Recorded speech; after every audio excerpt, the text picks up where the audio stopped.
বছর ঘুরলেই বাংলায় নির্বাচন, মাঠে নেমে পড়েছে রাজ্য বিজেপি। নকশালবাড়িতে বৈঠক পর্যবেক্ষক বিপ্লব দেবের। রাজ্য বিজেপির নির্বাচন সহকারী পর্যবেক্ষক তিনি। মাঠে নেমে পড়েছে রাজ্য বিজেপি। নকশালবাড়িতে বৈঠক পর্যবেক্ষক বিপ্লব দেবের। রাজ্য বিজেপির নির্বাচন সহকারী পর্যবেক্ষক তিনি।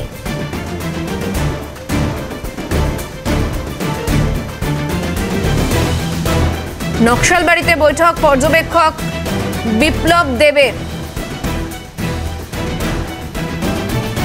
টেলিফোন লাইনে রয়েছেন প্রতিনিধি পিকাই ঘোষ। পিকাই, এই বৈঠকে কারা উপস্থিত ছিলেন এবং বৈঠক থেকে ঠিক কি নির্যাস উঠে এলো?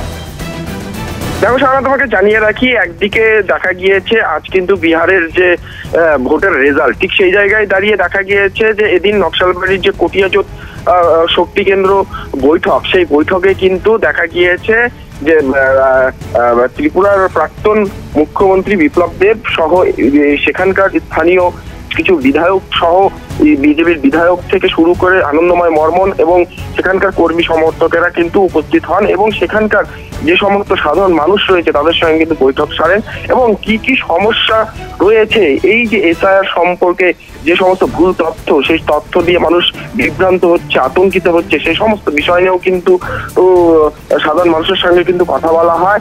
আগামী যেহেতু রাজ্যে এসআইআর লাগু রয়েছে, বিশেষ যে সমস্ত নথিগুলি দরকার রয়েছে সেই সমস্ত নথিগুলি কিভাবে ফর্মের সঙ্গে ইনপুট করতে হবে এবং সাধারণ মানুষ অযথা আতঙ্কিত না হয়ে এই এসআইআর কে সংঘবদ্ধ করে সামনে যেহেতু বাংলায় নির্বাচন রয়েছে, 26-এর নির্বাচনে সাধারণ মানুষকে বোঝানোর জন্য এই বৈঠকে ইতিমধ্যেই বিজেপি বিধায়ক আনন্দময় বর্মন এবং শিলিগুড়ি সাংগঠনিক জেলার যে কর্মকর্তারা তারাও কিন্তু উপস্থিত ছিলেন। বিপ্লব দেবকে সঙ্গে নিয়ে বাড়ি বাড়ি গিয়ে সাধারণ মানুষকে বোঝানো এবং আগামীতে যে নকশালবাড়ি যে সমস্ত সংগঠনগুলি রয়েছে সেই বিজেপির সংগঠনগুলিকে কিন্তু মজবুত করতে এই ধরনের কর্মসূচি মনে করা হচ্ছে।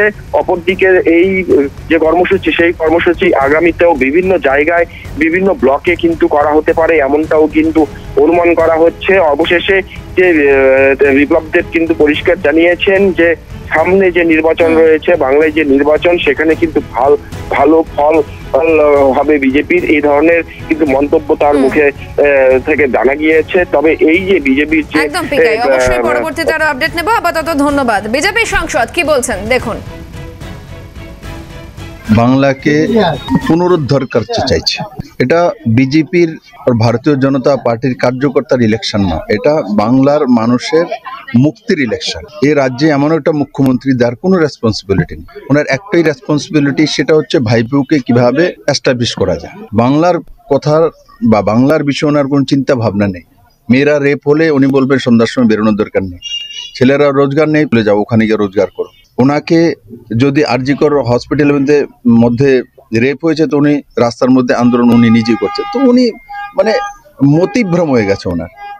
তো ওই চ্যাপ্টার থেকে মানুষকে বেরোতে হবে। বাংলার মানুষ যে সর্বশ্রেষ্ঠ বাংলা, যেটা একসময় ছিল যে বাংলা আজকে যেটা ভাবে পুরো ভারত একদিন পরে ভাবে, ওই জায়গায় বাংলার মানুষ যেতে চায়। আর আমরা বাংলার মানুষের সহযোগী হয়ে কাজ করব মাননীয় প্রধানমন্ত্রীর নেতৃত্বে।